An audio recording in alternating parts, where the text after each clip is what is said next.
তো গাইস প্রথমে ভিডিওটা দেখো, তারপরে ফানি কমেন্টস গুলো পড়বো। Let's go. গাইস আমি কিছুদিন আগে কেটিএম নিয়েছি, ঠিক আছে? এবারে কেটিএমটা থেকে একটা প্রবলেম দিচ্ছে। প্রবলেমটা কি দিচ্ছে আমি তোমাদেরকে দেখাচ্ছি। এই যে ধরো আমি গাড়িটা স্টার্ট করলাম, ঠিক আছে গাইস?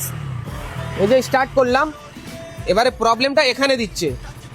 এই যে সেলেন্সার আছে, ক্যামেরাটার সামনে নিয়ে আসো। এই যে সেলেন্সার আছে, সেলেন্সার থেকে তো ধোঁয়াটা বেরোবে। এবার সেলেন্সার থেকে ধোঁয়াটাই বেরোচ্ছে না। ধোঁয়াটা কোথায় থেকে বেরোচ্ছে আমি তোমাদেরকে বলছি। ধোঁয়াটা বেরোচ্ছে আমার হেটার্সদের পিছন থেকে। মানে বুঝতে পারছো? फोन बजा पैसे वाला सीन नहीं है रॉन्ग नंबर फोन बजा एक्स वाला सीन है फिर रॉन्ग नंबर शॉर्ट हुआ तो चलिए शुरू करते हैं। কোন দিন সাইলেন্সারকে সিলিন্ডার বলবে?